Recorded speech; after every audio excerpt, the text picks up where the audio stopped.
প্রচণ্ড গরমের দিনে একটা মজাদার হেলদি স্ন্যাক্সের রেসিপি আপনাদের সঙ্গে শেয়ার করছি। কিউকাম্বার কাপস, যেটা দেখতে যতটা সুন্দর, খেতে কিন্তু ততটাই সুস্বাদু এবং হেলদি। যে কোনো ধরনের পার্টি কিংবা ইফতারের ইভিনিংয়ে এই ধরনের একটা হেলদি স্ন্যাক্স অবশ্যই ট্রাই করুন। পায়েলস এক্সপ্লোরিং ফুডস ওয়ার্ল্ডে আপনাদের সবাইকে স্বাগত। চ্যানেলের নতুন বন্ধুরা চ্যানেলটিকে সাবস্ক্রাইব করে বেল আইকনটিকে প্রেস করে নিতে ভুলবেন না।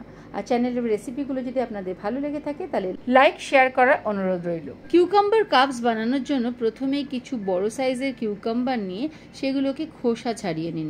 তারপরে শসাগুলোর সাইজ অনুযায়ী 1 থেকে 1.5 ইঞ্চি মতন করে কেটে নিতে হবে। ক্ষেত্রে বড় সাইজের কিউকাম্বার হলে 5 থেকে 6 পিস, আর ছোট বা মিডিয়াম সাইজের কিউকাম্বার হলে 4 থেকে 5 পিস।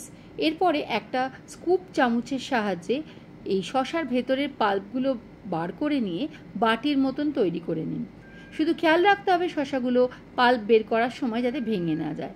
এরপরে এই শসার পাল্পগুলো একটা বাটিতে নিয়ে সঙ্গে কিছু টমেটো কুচি, ক্যাপসিকাম কুচি, yellow bell pepper, red bell pepper কুচি, তার সঙ্গে কিছু ধনেপাতা কুচি, আপেল কুচি, সঙ্গে 1 চামচ করে চাট মশলা এবং গোলমরিচের গুঁড়ো মিশিয়ে নিন।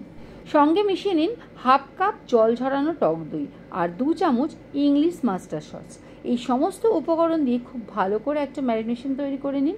তারপরে যে কিউকাম্বারগুলো কাপসের মতো অর্থাৎ বাটির মতো করে নিয়েছিলাম তার মধ্যে এই ম্যারিনেশন দিয়ে ফিল আপ করে নিন। আমি এখানে ফিল আপ করার জন্য পাইপিং ব্যাগ ইউজ করেছি, আপনারা কিন্তু চাইলে চামচ দিয়েও এগুলো ফিল আপ করে নিতে পারেন। এরপর কয়েকটা পুদিনা পাতা, ক্যারটস এবং পমিগ্রেনেট দিয়ে এর উপরে ডেকোরেশন করে নিয়েছি। দেখে নিশ্চয়ই বুঝতে পারছেন গরমের দিনে এরকম একটা মজাদার হেলদি স্ন্যাক্স পেলে অন্য কিছু আনহেলদি খাবার আর প্রয়োজনই হয় না। এই কিউকাম্বার কাপসগুলো বাড়িতে একবার বানিয়ে খেয়ে দেখুন। পেট ফুল থাকার সঙ্গে সঙ্গে মনও থাকবে হাউসফুল। এরকম আরও কিছু হেলদি স্ন্যাক্স দেখতে চাইলে আমাকে কমেন্ট করে জানাতে ভুলবেন না। সবাই খুব ভালো থাকবেন, সুস্থ থাকবেন। ফিরে আসছি আরও একটা নতুন রেসিপির সাথে।